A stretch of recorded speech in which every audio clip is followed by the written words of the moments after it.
quand le cœur historique de Lyon, un labyrinthe de pierres et de secrets, s'est effondré dans un nuage de poussière et de désespoir, le chaos est devenu roi. Les équipes de secours, dépassées, luttaient contre un ennemi sans visage. C'est alors qu'un vieil homme, Antoine Dubois, grand maître d'échecs à la retraite, a émergé de l'ombre. Pour lui, la ville en ruine n'était pas une tragédie, mais un échiquier. Chaque sauveteur était une pièce, chaque décombre un obstacle. Ceci est l'histoire de la partie la plus importante jamais jouée. Si les récits d'intelligence pure face à la catastrophe vous fascinent, n'oubliez pas de liker et de vous abonner. Antoine Dubois vivait dans un monde d'ordre et de prévoyance. Ancien grand maître international d'échecs, il avait passé sa jeunesse à parcourir le monde, son esprit un champ de bataille silencieux où il orchestrait des symphonies de logique contre les plus grands joueurs de son temps. Mais les lauriers et les capitales du monde n'avaient jamais réussi à déraciner son attachement profond à sa ville natale, Lyon. Il s'était retiré du circuit professionnel des années auparavant, acceptant un poste de professeur de logique à l'université Jean Moulin, et avait élu domicile sur les pentes de la Croix-Rousse. De sa fenêtre, il avait une vue imprenable sur les toits enchevêtrés du vieux Lyon, un panorama qu'il ne se lassait jamais de contempler. Pour lui, la ville n'était pas une simple étendue urbaine, c'était un échiquier vivant. Les rues étroites étaient les rangées, les places les cases, et les millions d'habitants des pièces aux mouvements complexes et infiniment fascinants. Il passait ses journées dans une routine paisible, enseigner, analyser des parties d'échecs historiques et faire de longues promenades méditatives à travers la ville qu'il aimait tant. Il connaissait chaque traboule, ces passages secrets qui percent les immeubles du vieux Lyon, chaque cour intérieure, chaque escalier dérobé. Il voyait ces passages non pas comme des curiosités touristiques, mais comme des diagonales cachées, des mouvements de fou potentiel sur son échiquier mental. Il avait cartographié la ville non pas avec des cartes, mais avec une compréhension profonde de ses flux, de ses goulots d'étranglement et de ses vulnérabilités. Il voyait la fragilité des anciens bâtiments de la Renaissance, la densité de population dans les quartiers historiques, la manière dont la Saône et le Rhône enserraient la presqu'île comme une forteresse naturelle.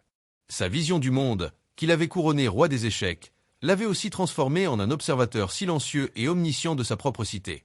La catastrophe a frappé un mardi après-midi brumeux de novembre.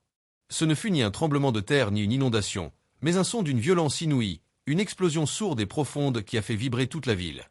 Une conduite de gaz majeure, vieille de plusieurs décennies, avait rompu sous la rue Saint-Jean, au cœur du vieux Lyon. L'explosion a soufflé un pâté de maisons entiers, créant une onde de choc qui s'est propagée à travers les fondations anciennes et interconnectées du quartier. Les bâtiments, dont certains dataient du XVe siècle, n'étaient pas conçus pour résister à une telle force. Une réaction en chaîne s'est produite. Un premier immeuble s'est effondré, entraînant son voisin dans sa chute, qui a à son tour déstabilisé un troisième. En moins d'une minute, une partie du quartier le plus précieux de Lyon, un site classé au patrimoine mondial de l'UNESCO, n'était plus qu'un amoncellement de poutres brisées, de pierres et de vies humaines. Antoine était dans son appartement, une tasse de thé à la main, quand la déflagration a fait voler en éclats ses fenêtres.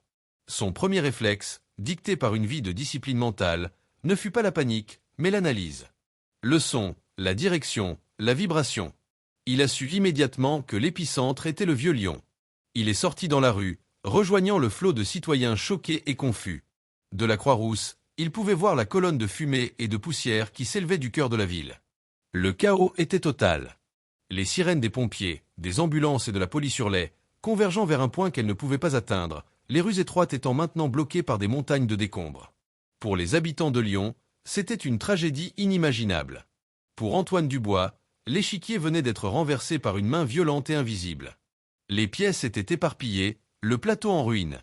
Une nouvelle partie commençait, une partie contre le temps, contre la mort, où chaque coup serait décisif. Les premières heures qui ont suivi l'explosion furent un tableau de l'enfer. Le vieux Lyon, habituellement un dédale charmant de rues pavées et de cours secrètes, était devenu un labyrinthe mortel. La poussière épaisse, un mélange de plâtre, de bois et d'histoire séculaire, rendait l'air irrespirable et la visibilité quasi nulle. Des incendies se déclaraient ici et là, alimentés par des conduites de gaz secondaires qui fuyaient encore. Les sapeurs-pompiers de Lyon, bien qu'agissant avec un courage admirable, étaient complètement dépassés. Chaque rue était un nouveau défi, chaque bâtiment effondrait un puits de désespoir d'où s'élevaient des cris étouffés. La coordination était un cauchemar, les radios crépitaient d'appels à l'aide contradictoires, les chefs d'équipe sur le terrain prenaient des décisions isolées, basées sur les informations fragmentaires qu'ils avaient. Face à l'ampleur du désastre, un centre de commandement de crise a été établi à la hâte sur la place Bellecour, l'une des plus grandes places d'Europe, située de l'autre côté de la Saône mais offrant un espace ouvert et sécurisé. C'était un campement chaotique. Sous des tentes de la sécurité civile, des officiers en uniforme s'agitaient autour de tables pliantes, essayant de donner un sens à la situation. Une grande carte de Lyon était épinglée sur un panneau, mais elle semblait déjà obsolète, un plan d'une ville qui n'existait plus.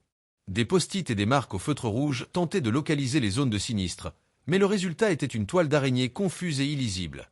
Le commandant Michel Thierry, chef des opérations de secours des pompiers, était un homme d'action, un leader respecté pour son courage sur le terrain. Mais face à ce désastre multidimensionnel, il était comme un capitaine de navire sans gouvernail, luttant pour maintenir le cap dans une tempête parfaite. C'est dans ce décor de crise qu'Antoine Dubois est arrivé. Il n'avait aucun badge, aucun uniforme. C'était un vieil homme en manteau, le visage couvert de poussière, mais ses yeux brillaient d'une clarté et d'une intensité qui tranchaient avec la panique ambiante. Il avait passé les 2 dernières heures à faire ce qu'il faisait le mieux, observer. Il avait contourné la zone du désastre, écoutant les conversations, notant les flux de véhicules d'urgence, analysant les structures encore debout, se forgeant une image mentale tridimensionnelle du problème. Il a vu le chaos du centre de commandement, l'approche réactive et désordonnée, et il a su qu'il devait intervenir. Il s'est approché de la table principale, se frayant un chemin à travers l'agitation. « Commandant Thierry », dit-il d'une voix qui, bien que n'étant pas forte, commandait l'attention. Le commandant leva les yeux, le regard agacé par ce civil qui osait l'interrompre. « Ce n'est pas le moment pour les curieux, monsieur. Veuillez évacuer la zone. »« Je ne suis pas un curieux, » répondit Antoine, son regard ne quittant pas la carte. « Je suis un stratège. Et votre stratégie actuelle est en train de vous faire perdre la partie. » Le mot « partie » a fait sourciller Thierry. « La partie ? Des centaines de personnes sont en train de mourir et vous me parlez de jeu. » C'est précisément parce que des vies sont en jeu que nous devons le traiter comme le jeu le plus sérieux qui soit, rétorqua Antoine. « Je suis Antoine Dubois, grand maître international d'échecs. Et je vous le dis, commandant, vous jouez de manière impulsive. Vous réagissez à chaque coup de l'adversaire au lieu d'imposer votre propre jeu. Vous envoyez vos pièces les plus précieuses sans soutien, vous ignorez le contrôle du centre du plateau, et vous ne préparez pas de plan pour la fin de partie. » Le discours était si surréaliste, si déplacé, que le commandant Thierry, au lieu de le faire expulser, a été frappé d'une curiosité morbide. Il y avait une logique glaciale, une confiance absolue dans la voix du vieil homme qui était à la fois déconcertante et fascinante. « Et quel est votre plan, maître Dubois » demanda-t-il, un sarcasme à peine voilé dans sa voix. Antoine prit un feutre rouge. « Premièrement, nous cessons de penser en termes de rues et de bâtiments, et nous commençons à penser en termes de cases, de lignes et de diagonales. Nous devons contrôler les ponts sur la Saône. Ce sont nos tours. Elles contrôlent les rangées vitales pour l'approvisionnement. Ensuite, nous devons utiliser les traboules. Ce sont nos fous, nos diagonales secrètes pour contourner les blocages. Nous devons sacrifier des pions, des zones de moindre importance pour sauver nos pièces maîtresses. Nous devons créer une forteresse, établir des lignes de défense et lancer des attaques coordonnées. » En quelques phrases, Antoine a redéfini la catastrophe, la transformant d'un chaos ingérable en un problème stratégique complexe mais résoluble. Le centre de commandement improvisé venait de trouver son cerveau. L'autorité d'Antoine Dubois ne venait pas d'un grade ou d'un uniforme, mais de la pure force de sa logique. Le commandant Thierry, bien que formé à une chaîne de commandement rigide, était aussi un homme pragmatique. Il a vu dans l'approche d'Antoine non pas l'excentricité d'un vieil homme, mais une structure, une méthode qui manquait cruellement à ses propres opérations. Il a pris une décision risquée, celle de faire confiance à cet étrange civil. « D'accord, maître Dubois, a-t-il dit. Montrez-nous comment jouer. » Antoine n'a pas perdu une seconde. Il a demandé une carte vierge et détaillée du Vieux-Lyon et des arrondissements adjacents, une carte bien plus grande que celle utilisée jusqu'alors. Il l'a fait étaler sur une série de tables, créant un plateau de guerre de plusieurs mètres carrés. Puis, il a commencé à transformer le désastre en un échiquier tangible. Il a demandé à un assistant de créer des jetons de différentes couleurs et formes pour représenter les différentes unités de secours. Il ne les appelait plus équipe alpha ou camion 12. Il les a rebaptisés selon leur fonction stratégique. Les équipes de déblaiement lourd des sapeurs-pompiers sont nos tours, a-t-il expliqué en plaçant de gros jetons rouges sur la carte. Leur mouvement est linéaire et puissant. Elles ouvrent les grandes artères, les colonnes et les rangées de notre échiquier. Leur objectif est de contrôler les lignes de force. Les équipes de recherche et de sauvetage légère, les unités cynophiles, les volontaires de la sécurité civile sont nos cavaliers et nos fous, a-t-il poursuivi, disposant des jetons verts et bleus. Les cavaliers peuvent sauter par-dessus les obstacles mineurs, s'infiltrer dans les ruelles, atteindre des zones inaccessibles par des chemins non conventionnels. Les fous, eux, se déplacent en diagonale. Pour nous, cela signifie les traboules. Ils doivent cartographier et utiliser ces passages secrets pour contourner les effondrements majeurs et apparaître derrière les lignes ennemies. Les unités du SAMU et les postes médicaux avancés étaient les rois et les reines. Le roi, c'est l'équipe chirurgicale sur le terrain. Précieuse, vulnérable. Elle ne doit se déplacer que sur des cases sécurisées, toujours protégées par d'autres pièces. La reine, c'est l'hôpital de campagne que nous installons ici, sur Bellecour. Elle a une portée immense, elle peut recevoir des blessés de toutes les directions. Les policiers et les gendarmes, chargés de la sécurité et du contrôle des foules, étaient les pions, formant une ligne de défense, protégeant le centre de commandement et canalisant les flux de civils. Le premier coup d'Antoine a été de redéfinir les priorités. Au lieu de répondre à chaque appel à l'aide dans l'ordre où il arrivait, il a institué un système de valeur des pièces. Un immeuble de bureaux effondré un mardi après-midi a une valeur plus élevée qu'un entrepôt. Une école, une crèche, un hôpital sont des pièces de valeur inestimable. Il a commencé à positionner ces pièces non pas pour sauver tout le monde à la fois, un objectif impossible, mais pour maximiser le potentiel de sauvetage en fonction des probabilités.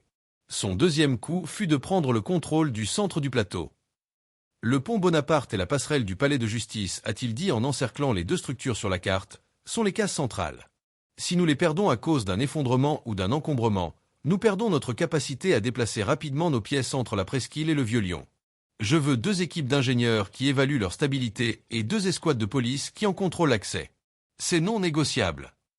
Les ordres, désormais, n'étaient plus de vagues instructions, mais des notations d'échecs. Tour en E4, cavalier en G5, fou en B2. Les chefs d'équipe sur le terrain, d'abord déconcertés par ce nouveau langage, ont rapidement compris la clarté et l'efficacité de cette méthode. Ils recevaient une mission précise, une trajectoire, un objectif. Ils commençaient à voir leurs propres actions comme faisant partie d'un plan plus vaste. La radio crépitait de nouveaux messages. La tour 4 a atteint sa position. La colonne est ouverte. Le cavalier G5 signale des survivants à l'intersection de la rue du Bœuf. Le chaos commençait à se transformer en une chorégraphie. Le plateau de guerre urbain d'Antoine Dubois était en place, et sous son commandement silencieux, l'armée du salut commençait à avancer, non plus à l'aveuglette, mais avec la vision et la certitude d'un grand maître en pleine partie. La stratégie d'Antoine a transformé la nature même des opérations de secours. Le centre de commandement sur la place Bellecour, autrefois un nid de confusion, est devenu un cerveau central où chaque information était traitée, analysée et transformée en un mouvement tactique. La grande carte de Lyon était désormais un échiquier vivant, constamment mis à jour par une équipe de jeunes officiers et de volontaires qui avaient rapidement appris le langage et la méthode du grand maître. Antoine se tenait devant, presque immobile, sa seule activité étant les mouvements lents et délibérés de son doigt traçant des lignes et le flot continu d'instructions qu'il dictait d'une voix monocorde. Il traitait chaque unité avec une compréhension profonde de ses capacités.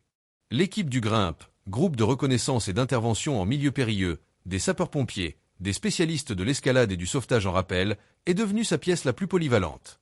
Il les a qualifiés de reines mobiles, capables de se déplacer comme une tour, descendant en rappel le long des façades, et comme un fou, traversant des cours intérieures et des toits. Reine en H5, a-t-il annoncé. Objectif, l'immeuble d'angle de la rue de la Bombarde. Accès par le toit depuis le bâtiment adjacent. Ils doivent créer une menace verticale. Les maîtres chiens et leurs animaux étaient des pièces spéciales. Ce sont nos espions, expliquait Antoine. Ils peuvent détecter la présence du roi adverse, les survivants, même lorsqu'il est caché derrière 3 rangées de pions, des décombres. Leur rapport est l'information la plus précieuse que nous ayons. Ne les envoyez jamais sans le soutien d'un cavalier pour dégager un premier passage.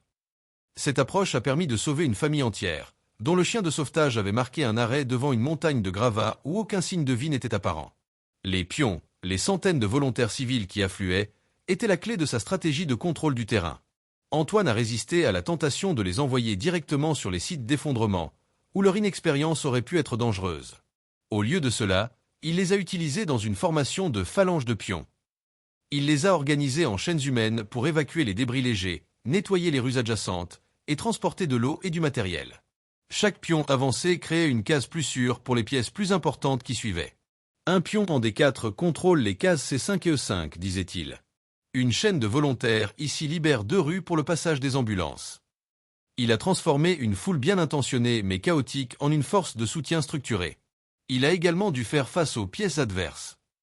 Le feu était une tour ennemie, se propageant en ligne droite le long des structures en bois. Les fuites de gaz étaient des pièges cachés, des mines qui pouvaient anéantir une case entière.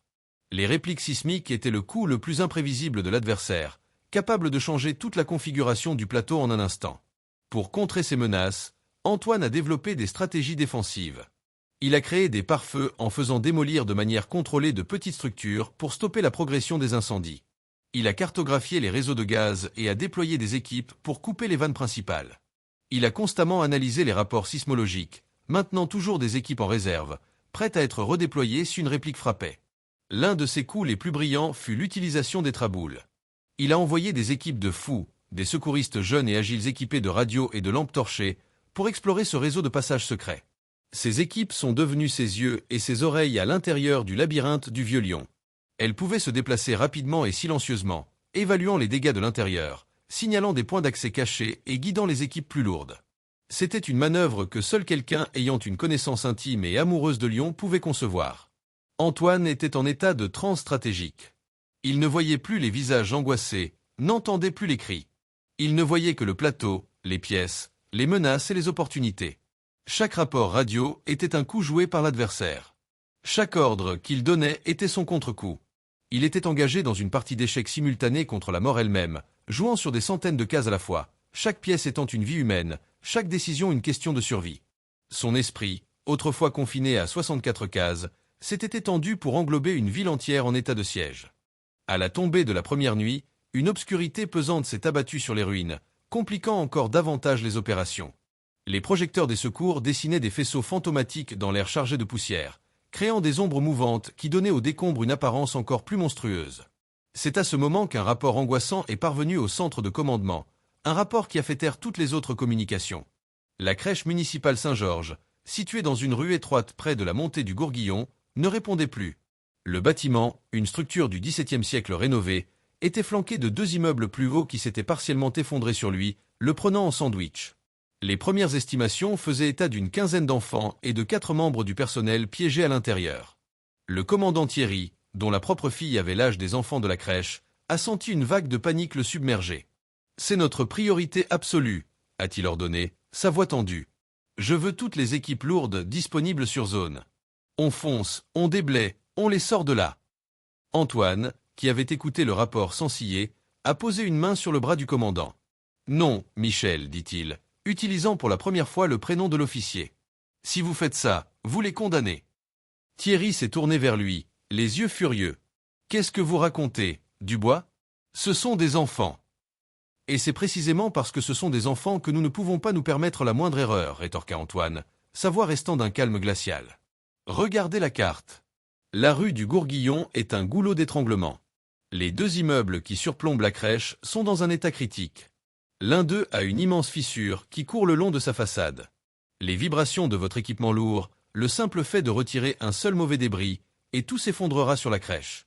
C'est un piège. Une attaque frontale est un suicide. » Antoine a pointé une zone apparemment vide derrière le pâté de maison de la crèche. « Notre seule chance est une approche indirecte. C'est un gambit. Un sacrifice de temps pour une position gagnante. » Sa stratégie, qu'il a nommée le gambit de la crèche, était d'une audace folle. « Nous allons ignorer l'entrée principale. Elle est trop exposée. Je veux que notre tour la plus puissante, une équipe de déblaiement avec une grue, commence à travailler sur l'immeuble effondré de l'autre côté de la rue. Ils doivent faire du bruit, créer une diversion, donner l'impression que nous attaquons de front. Cela donnera de l'espoir à ceux qui sont piégés et concentrera l'attention. Pendant ce temps, continua-t-il en traçant une ligne sinueuse sur la carte, nos fous et nos cavaliers vont entrer par ici.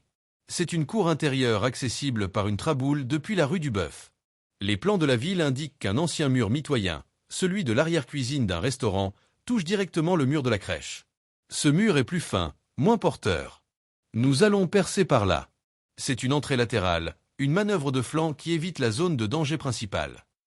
Le plan était risqué. Il demandait de faire confiance à d'anciens plans cadastraux et à la capacité des équipes à naviguer dans un réseau de passage qu'elles ne connaissaient pas. Mais la logique d'Antoine était implacable. Une attaque frontale était un pari à 50-50e. Son plan, bien que plus lent, offrait de bien meilleures chances de succès sans risquer un effondrement catastrophique. Thierry, le cœur lourd, a donné son accord. Les heures qui ont suivi ont été d'une tension extrême. L'équipe Tour a commencé son travail bruyant, ses projecteurs balayant la façade de la crèche, tandis que les équipes légères, guidées par les instructions précises d'Antoine via la radio, se sont glissées dans le noir. Elles ont trouvé la traboule, puis la cour intérieure envahie par les gravats. Elles ont localisé le mur de l'arrière-cuisine. Des ingénieurs en structure, agissant avec une précision chirurgicale, ont commencé à percer une ouverture, utilisant des outils manuels pour minimiser les vibrations. Après ce qui a semblé une éternité, ils ont percé. Ils ont débouché dans la réserve de la crèche. De là, ils ont entendu les pleurs des enfants. Ils étaient vivants. Un par un, dans un silence presque total, les secouristes ont évacué les enfants et le personnel à travers le passage qu'ils avaient créé, les faisant remonter par la cour et la traboule jusqu'à une zone sécurisée. La dernière personne est sortie juste au moment où un nouveau grondement se faisait entendre. La façade de l'un des immeubles surplombant l'entrée principale s'est effondrée, déversant des tonnes de gravats exactement là où le commandant Thierry avait voulu envoyer ses équipes. Le Gambi d'Antoine avait non seulement sauvé les occupants de la crèche, mais aussi des dizaines de secouristes. Devant sa carte, Antoine n'a montré aucune émotion. Il a simplement retiré les jetons rouges de la zone et a dit calmement « coup suivant ». Le succès spectaculaire du Gambi de la crèche a cimenté l'autorité d'Antoine au sein du centre de commandement. Les officiers et les chefs d'équipe, qui le regardaient initialement avec un mélange de scepticisme et d'amusement, le considéraient désormais avec un respect teinté de crainte. Ses prédictions s'étaient avérées d'une exactitude glaçante, et sa capacité à voir des chemins là où les autres ne voyaient que des murs était devenue leur plus grand atout. Cependant, chaque victoire sur l'échiquier du désastre avait un coût, et chaque coup joué impliquait un sacrifice. La décision de concentrer les meilleures équipes sur le sauvetage de la crèche avait laissé d'autres secteurs de la zone sinistrés avec des ressources limitées pendant plusieurs heures critiques. Un rapport est tombé au milieu de la nuit, aussi tranchant qu'une lame. Un petit immeuble résidentiel de la rue de la Juiverie, signalé comme instable mais de priorité secondaire, s'était finalement effondré. Une équipe légère de cavaliers avait été envoyée pour une évaluation préliminaire, mais elle n'avait pas l'équipement nécessaire pour une intervention en profondeur. Ils avaient entendu des voix, mais n'avaient rien pu faire d'autre que de marquer l'emplacement et d'attendre des renforts qui étaient alors engagés ailleurs. Au moment où une tour a pu être redéployée, il était trop tard. Le silence avait remplacé les appels à l'aide. Le poids de cette décision s'est abattu sur le centre de commandement. Le commandant Thierry, bien que sachant que la stratégie d'Antoine avait sauvé plus de vies qu'elle n'en avait coûté, ne pouvait s'empêcher de voir les visages des victimes potentielles de la rue de la Juiverie. « C'est ma faute », a-t-il dit à Antoine, sa voix rauque de fatigue et de chagrin. « J'aurais dû diviser les équipes. » Antoine a posé son regard sur lui, ses yeux dépourvus de jugement mais emplis d'une intense gravité. « Commandant, aux échecs, on ne peut pas sauver tous les pions. C'est impossible. Tenter de tout protéger en même temps, c'est la garantie de tout perdre. Nous avons échangé un pion et peut-être un fou pour sauver une reine et plusieurs pièces de grande valeur.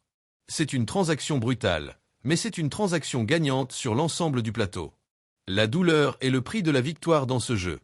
N'oubliez jamais cela. » Cette philosophie impitoyable était difficile à accepter, mais elle était nécessaire.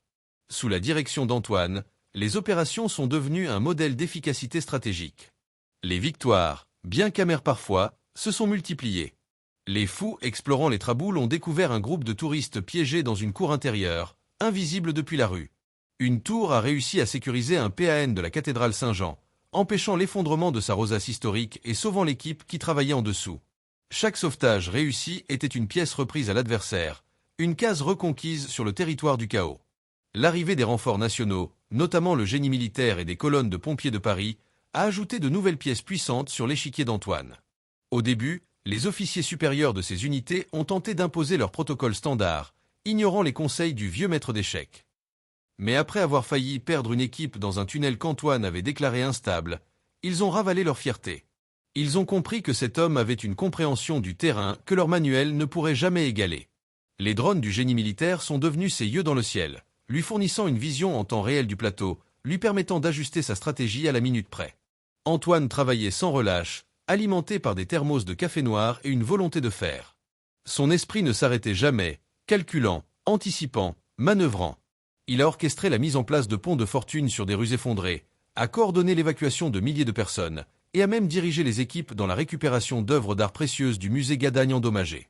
Il était le cœur et le cerveau de la réponse à la catastrophe, un roi silencieux déplaçant son armée avec une précision mortelle. Les sacrifices étaient douloureux, gravés dans la mémoire de chaque secouriste, mais les victoires étaient tangibles, incarnées par chaque main tirée des décombres, chaque souffle fragile sauvé de l'étouffement. La partie était loin d'être terminée, mais pour la première fois, il semblait que l'humanité, guidée par une logique implacable, commençait à prendre l'avantage. Au 4e jour, la phase de recherche et de sauvetage atteignait son point critique.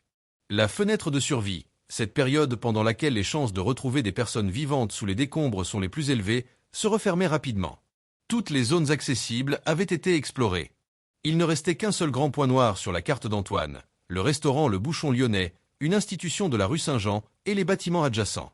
L'immeuble principal s'était effondré sur lui-même, créant un amoncellement de poutres de chêne, de pierres de taille et de dalles de béton d'une instabilité extrême. Les chiens de sauvetage avaient marqué la zone à plusieurs reprises, mais aucune équipe n'avait réussi à y pénétrer. Les capteurs thermiques et acoustiques étaient muets. La plupart des experts considéraient la zone comme une perte totale. Mais Antoine refusait d'abandonner la partie. L'absence de signal n'est pas une preuve d'absence de vie, a-t-il déclaré au centre de commandement, où un silence résigné avait commencé à s'installer. C'est un problème de communication. L'adversaire a construit une forteresse. Nous devons la démanteler de l'intérieur. Son analyse était que les survivants, s'il y en avait, ne se trouvaient pas dans les étages effondrés, mais dans le réseau de caves voûtées, les caveaux historiques, qui couraient sous le quartier. Ces caves, construites pour le stockage du vin et de la soie, étaient robustes, mais leurs entrées étaient maintenant ensevelies sous des tonnes de gravats. Il a conçu son mat final, une opération d'une complexité et d'un risque sans précédent, nécessitant la coordination parfaite de toutes ses pièces maîtresses. Premier coup, l'attaque de la tour. Nous ne pouvons pas attaquer par le haut, a-t-il expliqué en pointant un bâtiment adjacent qui était encore debout, bien que gravement endommagé. Nous allons attaquer horizontalement. Je veux l'équipe du génie militaire. Ils vont utiliser des foreuses à diamants pour percer le mur de fondation de cet immeuble, au niveau de la cave. C'est notre tour qui va ouvrir une nouvelle colonne d'attaque. C'était une opération délicate, nécessitant des calculs précis pour ne pas déstabiliser davantage la structure. Deuxième coup, le sacrifice des pions. Pendant que la tour perce, nous devons alléger la pression sur la zone d'effondrement principale. Je veux toutes les équipes de pions disponibles, les volontaires, équipés de seaux et de pelles. Ils vont commencer à déblayer les débris les plus légers en surface, en chaîne humaine. C'est un sacrifice de pions. Leur travail ne nous mènera pas aux victimes, mais il réduira le poids sur la structure souterraine et nous donnera de précieuses informations sur la stabilité du site. Des centaines de volontaires se sont mis au travail, un effort herculéen et apparemment futile, mais qui faisait partie intégrante du plan. Troisième coup, le déploiement du roi et de la reine. La foreuse a finalement percé. Une petite caméra endoscopique a été insérée. Sur l'écran, ils ont vu l'incroyable. Une douzaine de personnes, des clients et des employés du restaurant, étaient bien en vie, réfugiés dans le caveau principal. Ils avaient survécu grâce à l'air qui filtrait à travers les débris et à l'eau d'une canalisation rompue. Le chemin était ouvert. La reine, l'équipe du Grimpe, a été envoyée à travers le tunnel nouvellement créé, suivie de près par le roi, l'équipe médicale du SAMU. Ils ont atteint les survivants, épuisés et déshydratés, mais vivants. L'évacuation a commencé, un par un, à travers le passage étroit. Le sauvetage a pris des heures. Chaque personne extraite était une victoire, un applaudissement étouffé dans le centre de commandement. Quand le dernier survivant, le chef cuisinier du restaurant, a été sorti des décombres, une vague de soulagement et d'épuisement a balayé toutes les équipes. Le mat final avait été un succès total. Antoine a regardé la carte, où la dernière zone rouge venait d'être remplacée par un jeton vert. Il a hoché la tête, s'est tourné vers le commandant Thierry, et a dit simplement « La partie est terminée, commandant. Échec et mat. » Puis, pour la première fois en 4 jours, le grand maître d'échecs s'est assis et a fermé les yeux, son esprit enfin au repos. La phase de recherche et de sauvetage étant officiellement terminée, Juazero do Norte a commencé le long et douloureux processus de reconstruction. La ville pansait ses plaies, comptait ses morts et célébrait ses survivants. Au milieu de ce paysage de deuil et de renouveau, la figure d'Antoine Dubois était devenue celle d'un héros improbable, un sauveur intellectuel dont la légende se propageait bien au-delà des frontières de la ville. Le grand maître de Juazero, comme la presse l'avait surnommé, était la preuve vivante que dans la lutte contre le chaos, l'arme la plus puissante n'était ni la force ni l'équipement, mais l'esprit humain. Le gouvernement brésilien, ainsi que des organisations internationales de gestion des catastrophes, ont étudié en détail la méthode Dubois. Ce qui avait commencé comme une improvisation désespérée sur la place Padre Cicero est devenu un cas d'école, un nouveau paradigme pour la réponse aux catastrophes en milieu urbain. La terminologie des échecs, d'abord considérée comme une excentricité, a été reconnue pour sa clarté et son efficacité à définir les rôles et les objectifs. Des experts en logistique et des stratèges militaires sont venus à Juazero pour s'entretenir avec Antoine, cherchant à comprendre comment il avait pu transformer une situation si désespérée en une opération si brillamment orchestrée. Antoine, cependant, a refusé la plupart des honneurs et des sollicitations. Il a accepté une seule distinction, la médaillade à 2 faisas civils, non pas pour lui-même, a-t-il dit, mais au nom de toutes les pièces de l'échiquier, des pompiers aux volontaires, qui ont exécuté les coups avec courage et abnégation. Il a poliment décliné les offres de poste de consultant à Brasilia ou à l'étranger. Sa partie était terminée. Son seul désir était de retrouver la quiétude de sa vie d'avant, de retourner à ses livres et à ses analyses silencieuses. Mais l'expérience l'avait profondément transformé. Il ne pouvait plus regarder sa ville de la même manière. Chaque rue, chaque bâtiment, chaque visage portait désormais le souvenir de la catastrophe. Il a canalisé son énergie non pas vers le passé, mais vers l'avenir. Il a créé une fondation, la Fondation Échiquier Urbain, dédiée à l'éducation des communautés sur la préparation aux catastrophes. Il a développé des programmes pour les écoles, utilisant le jeu d'échecs pour enseigner aux enfants les principes de la pensée stratégique, de la planification et de l'anticipation des risques. Apprenez à penser plusieurs coups à l'avance, leur disait-il, et vous serez toujours prêt, que ce soit sur un échiquier de 64 cases ou face aux défis de la vie. Son héritage le plus durable, cependant, fut la manière dont il a changé la perception de l'intelligence elle-même. Dans une culture qui valorisait souvent la force et l'action directe, il a prouvé que la pensée calme, la logique et la stratégie pouvaient être des formes de courage suprême. Il a montré que le véritable leadership ne consistait pas à crier des ordres, mais à fournir une vision claire qui permet à chacun de comprendre son rôle dans un plan plus vaste. Des années plus tard, la ville de Juazeiro do Norte était reconstruite, plus forte et mieux préparée qu'auparavant. Le vieux quartier avait été restauré avec soin, un mémorial discret rappelant les victimes de la catastrophe. Un jour, un jeune journaliste a retrouvé Antoine, assis à une table en plein air sur une place Bellecour rénovée, jouant aux échecs avec une jeune fille, l'une des enfants qu'il avait sauvée de la crèche Saint-Georges. « Maître Dubois, a demandé le journaliste, quelle a été la partie la plus difficile de votre vie ?» Antoine a regardé la jeune fille avancer un pion avec une confiance timide, puis il a levé les yeux. « La partie la plus difficile n'est jamais celle que l'on joue contre un adversaire, a-t-il dit avec un léger sourire. C'est celle que l'on joue pour s'assurer que les autres auront la chance de jouer la leur. » Il a ensuite reporté toute son attention sur le jeu, un grand maître qui avait trouvé sa plus grande victoire non pas en prenant le roi de son adversaire, mais en protégeant les pions de sa propre ville.